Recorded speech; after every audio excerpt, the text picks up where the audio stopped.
Hello AP Econ students, this is Ms. Haley, and here's a Blitz video talking about inflationary and recessionary gaps. So in our past videos, we figured out what aggregate demand is, or all of the demand for all of the goods and services at all different prices of a country.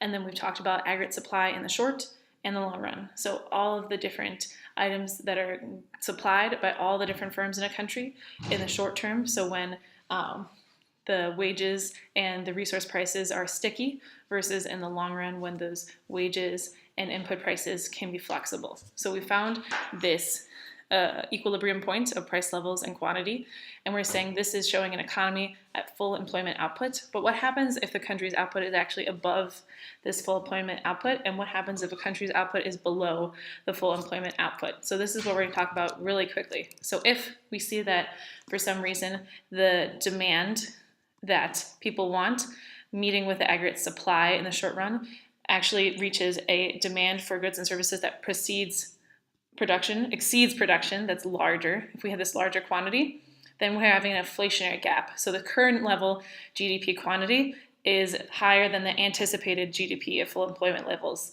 So we're going to talk more about how this will change prices and how the country will adjust back. But for right now, just know that if we have this quantity of where aggregate supply and aggregate demand meet, and it's larger than the long run equilibrium, then we have inflationary gap.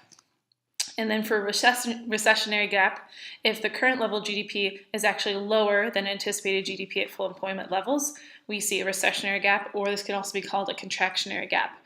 So this happens if the actual production happening in a country is less than the potential production. So we could see here that could happen if we have an aggregate supply shift to the left. So be ready to use in class these two terms, recessionary gap as well as inflationary gap, and we'll start to think about how this impacts the equilibrium of a country. Thank you.